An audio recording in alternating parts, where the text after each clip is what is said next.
everybody. I was looking through the comments that everyone had wrote on my videos that I had done, mainly on cabin crew, and I noticed that I haven't really done an in-depth interview training process or really talk about what being cabin crew is really like. So today I thought it'd be a really good idea, while I'm just chilling and I've got time, just to talk through with you every single little bit of being cabin crew, what the purpose is, you know, interview, training, flying, the whole shebang.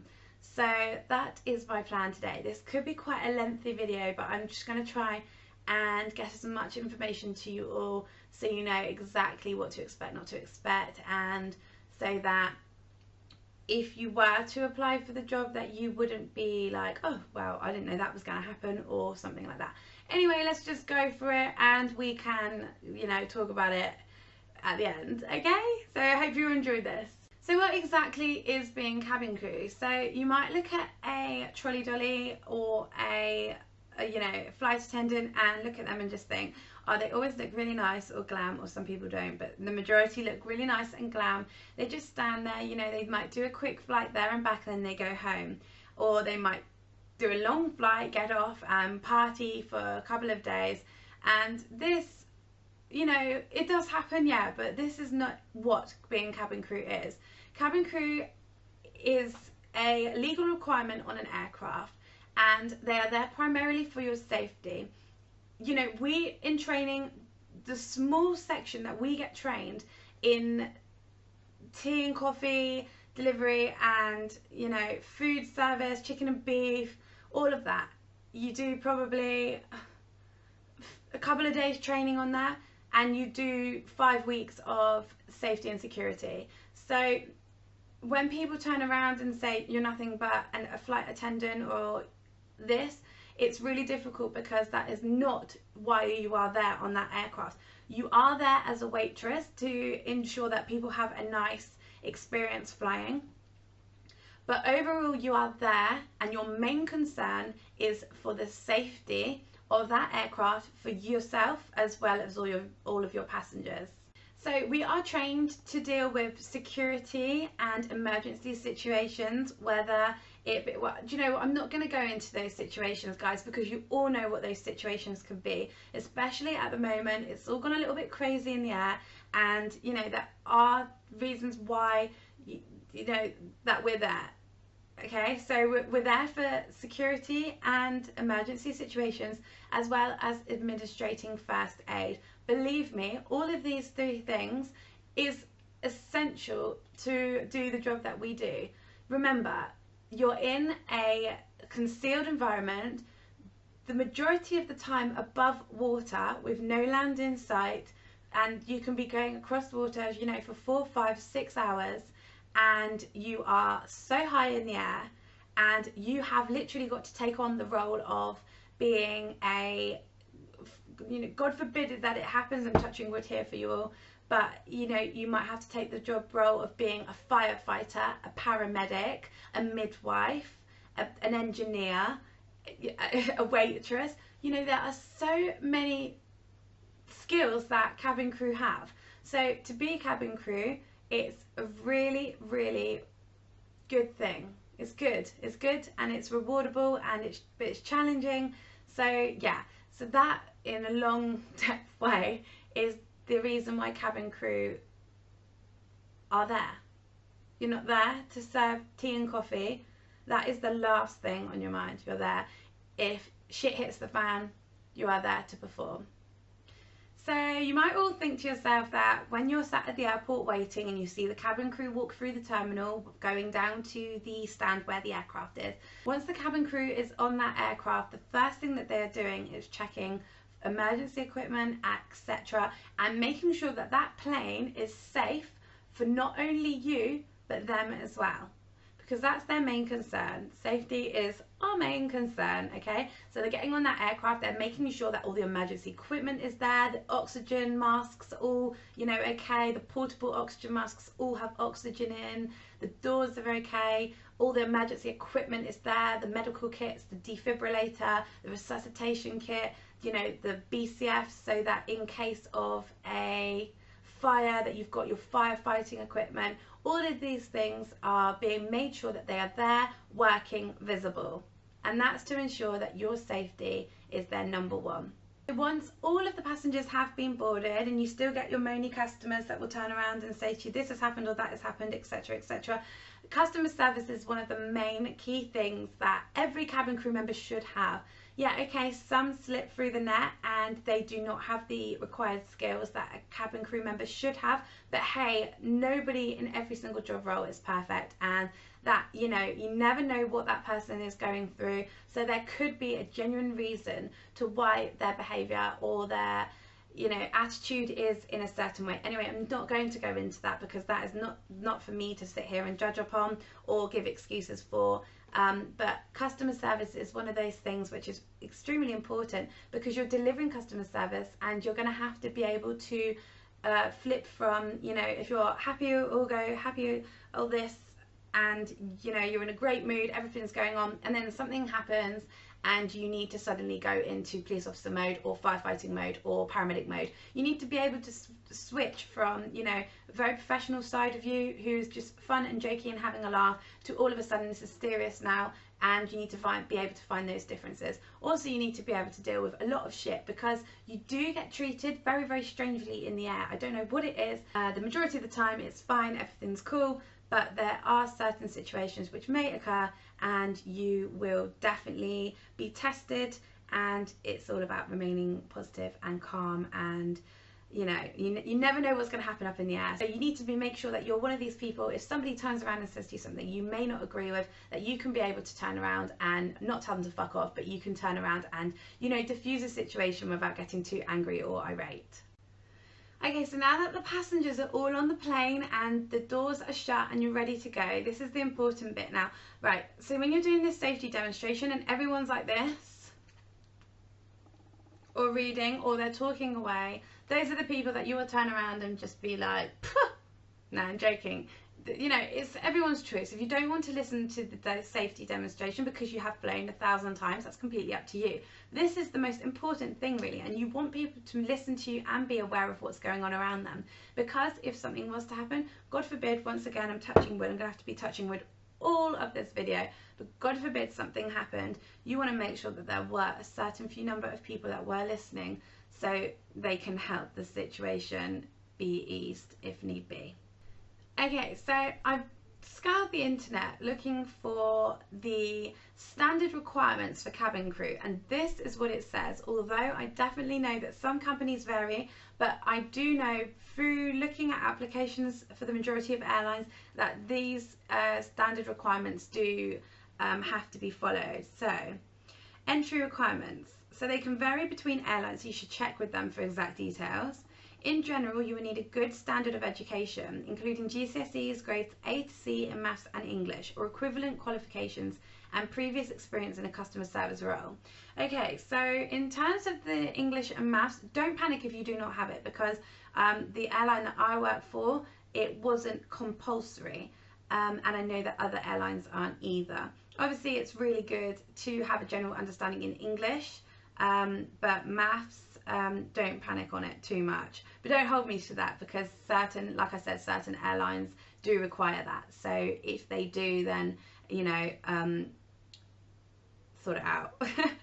You'll also need a good level of fitness and a colour normal vision, smart appearance, and the ability to swim well, a valid passport with no restrictions for the countries the airline travel to use.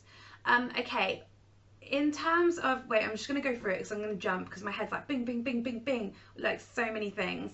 Right, okay, so a good level of fitness and colour normal vision. It's always good to have good fitness and to remain a healthy, active lifestyle with flying, because trust me, when you start flying, you eat so much shit on that plane that you put on so much bloody weight that you need to make sure that you are quite a fit and active person. Obviously, because being in the air isn't great for you 24/7, and if you are flying a lot, then it is definitely important to maintain a good, healthy, active lifestyle. Also, you know, if you need to, training is quite intense, so making sure that you are quite fit is a good one. Colour normal vision. Yeah, colour normal vision is a must, I'm afraid, because there are certain things on the aircraft which are colour coordinated, which you will need to know and be able to see. However, don't hold me to that because different airlines vary. So just check with your just check with the airline if you do have any restrictions with your vision. A smart appearance. Okay, well this one is a little bit I don't know, this one's a little bit strange because obviously a smart appearance is always good to have, but it's quite easy for someone to have a smart appearance and then as soon as they get the job just look like they haven't made any effort at all. So smart appearance, yes, I would say is very important. You know, a good level of hygiene for your fellow colleagues is also important for if they were to work with you. So a smart appearance is always good. I know that the majority of airlines, with girls with your hair on, boys too, you to wear it down, you can't have it below. I know this is in the UK anyway, I'm not sure about anywhere else, but for girls you can't have it any longer than your shoulders.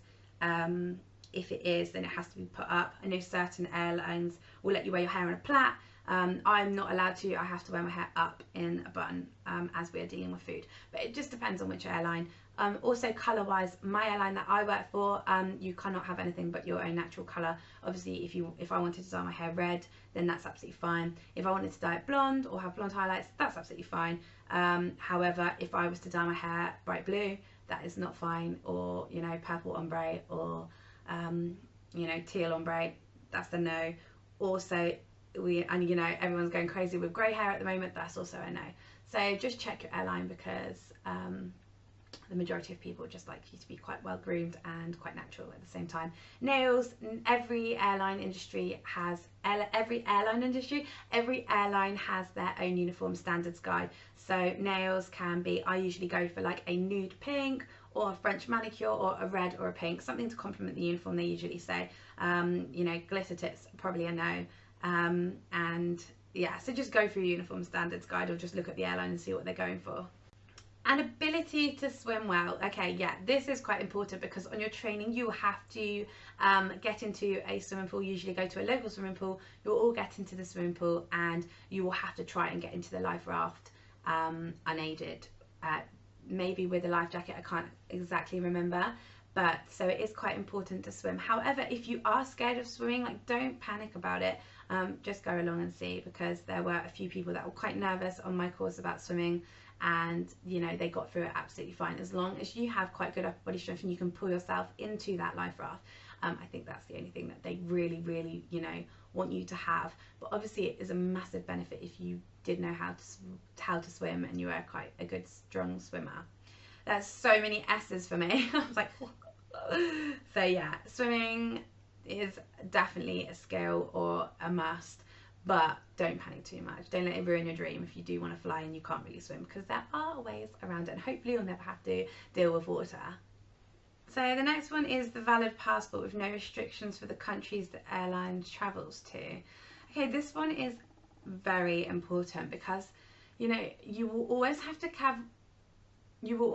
carry your passport with you if you are going into the EU or outside of the UK. And the reason for this is because you might, if something was to happen, you have to divert or you have to night stop because the aircraft goes tech, then you will need your passport to enter these countries. In terms, if you have a criminal record and you have been arrested, and this might limit you to certain countries, for example the US, you will have to go for an interview with the US Embassy in London, and they will go through everything with you and they will make a decision whether or not you are eligible for a US visa or not. I'm not too sure, and I don't know a lot on this, so that's all I'm going to say on it. But if you have had something happen where you might think you are restricted to a country, then the best thing to do is definitely be honest with your company, because they can help you and give you the right reasons and give you the right information to, you know, look after it and change it. It's best not to lie about it because they will find out, and if you've lied about it, then they could just be like, well, you've just been dishonest. So we'd rather not have someone that's dishonest in our company. It's always good to be positive. I know people that have had criminal records before and have got one, so you know, it's definitely possible. Okay, so I've also found the skills required in cabin crew members. So I'm going to list these skills, and then you can just see an overall description of what a company is sort of looking for in a person. So sensitivity towards people who are anxious or upset, that's really good, because if someone's a nervous flyer or somebody has had something happen to them, they might be flying out to a country because somebody they know has passed away and they're picking up the body, or vice versa, they could be bringing the body home after something tragic has happened. Anxious or upset, you know, you have to be sensitive towards them, because sometimes it's so difficult and they're going to be quite sad and emotional, and just think to yourself, if you were in that situation, how would you be? So it's always good to be quite sensitive and have that sensitive understanding towards people that might need you to be. Calmness under pressure and in emergencies. Okay, calmness is definitely one, but however, I don't personally think anybody knows how they're going to behave or act in an emergency situation.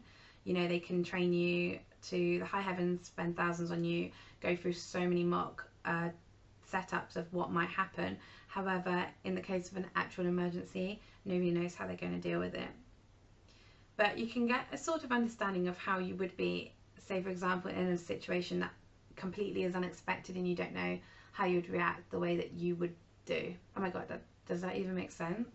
Like, so for example, I was at a petrol station once filling up my car, and the car in front of me, I just noticed that this man jumped out of his seat, ran around to the other side, and his wife, he was shouting for help. Anyway, I got out of my car, walked over, and I was like, what's wrong? And this poor lady was having a severe panic attack, and straight away I hit into paramedic mode and I just calmed her down. He was on the phone to the ambulance got there within a couple of minutes, and they were like, oh my god, you dealt with it really, really well, you helped her calm down, etc. So in those situations I just remained calm, and I was quite sensitive as well. So, you know, 2 skills hit in 1. A clear speaking voice. Well, yeah, it's always good to have a clear speaking voice. I suppose if I muttered and I was like, I was like, this shit's example ever. But yeah, it just goes without saying really, doesn't it? Clear speaking voice is obviously a must, just in case you needed to shout to passengers, you know, evacuate the aircraft, that you could say it in a clear, concise way and not have any difficulties in, you know, saying information to passengers. A polite but firm approach when dealing with difficult customers. Okay, so this one is quite difficult, and I truly believe that this one, unless you've done a job where you're dealing with customers like this, for example, a bouncer, if you're a bouncer, then this one is just going to be down to pure experience, because you never know. It's just finding ways over the years of how to build up your personality so that you don't piss off a customer that's already pissed off and make things 10 times worse. So excellent people skills, that's also really, really important, and also a confident and friendly manner. Well, that just goes exactly what I was saying as well. That's just simple reasoning why you would need those skills to be cabin crew. Tact and discretion. This one is actually quite important really, because if something was going wrong, being tactful and discreet as well is also very important, because you don't want everybody to know what's going on. Okay, so the job role really of cabin crew. So you turn up to whatever airport you are, or your area where your cabin crew meet, and do a safety briefing. This is where you all get to know each other and also go through safety questions, and this will enable where you're going to all work your working positions, and you'll talk through just in case you have any passengers that need any special assistance or anybody, you know, of importance, etc. The next thing, you'll walk down to the aircraft, you'll do all of your security checks on the aircraft, and then you are ready to board. Whilst you are boarding, you're getting prepped ready for the service. Then once you have completely boarded, then you are going to do the safety demonstration and make sure that everybody is secure, and then you're going to take off.